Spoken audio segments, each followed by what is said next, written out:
Hi, it's Louise Tanner-Stokes from the Anti-Dieting Revolution, and this week I wanted to talk about something that I see holding people back from getting to their health goal and staying there.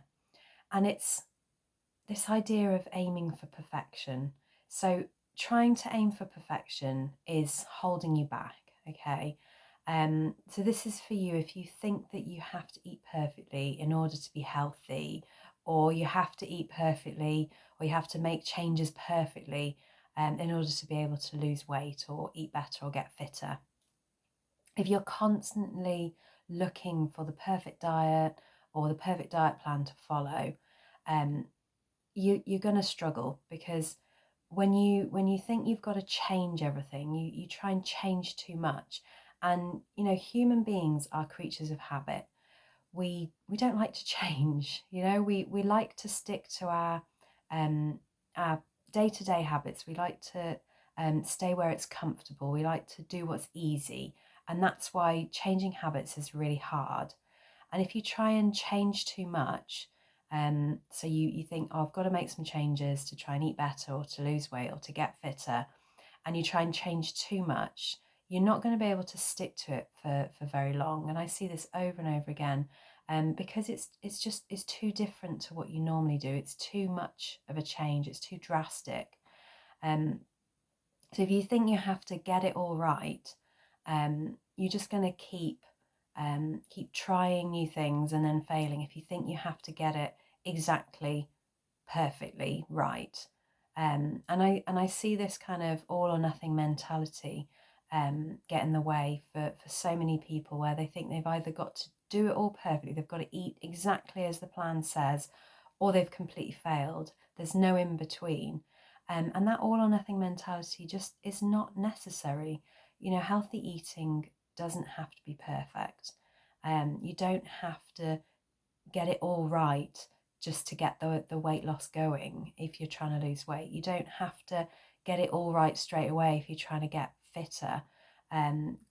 Small gradual changes can make a really big difference and really add up in the long term. So even if you think, if you just try to make a few small changes, I see people think that if they slip up one day, that's it. They've completely failed, and that's what gets in the way of them changing forever.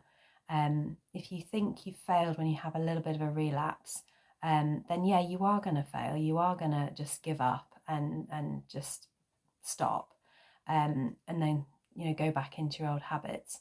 But if you can recognize it for what it is, it's just a little slip up. It's just a little relapse.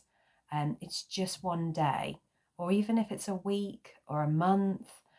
Sometimes these things go on. You go on holiday, you have loads of ice creams and you drink loads, and then you come back and that kind of holiday kind of behavior carries on, even if it goes on for weeks and weeks.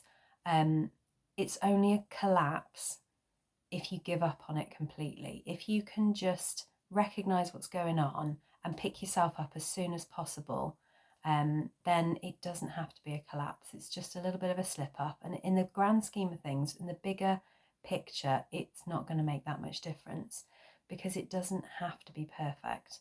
It's healthy eating is about what you do 80% of the time. It really doesn't need to be 100% of the time. You can have a whole day of just completely overdoing it on the ice cream and the cake and the alcohol and everything. And in the grand scheme of things, it's not going to make that much difference. So if it all goes tits up, just draw a line and get back on track as soon as possible. Ditch all the guilt, forget all that guilt tripping yourself. Just draw that line and think about, what can I do next? What's the next step for me? What's the biggest habit? What's the smallest habit that I could change that would make the biggest difference? And focus on that. Remember, it takes practice. It really does take practice for it to become a new habit. You have to just keep going over and over and over again. But a little slip up, a little bit of a blip here and there isn't going to make a difference in the grand scheme of things. You have to just keep trying and keep doing it. So yeah, Remember, healthy eating, making changes doesn't have to be perfect. You don't have to be perfect. It's what you do most of the time that makes a difference. And if you need help, get in touch. It's time to ditch all that dieting mentality because you absolutely deserve better. Take care and I'll see you soon.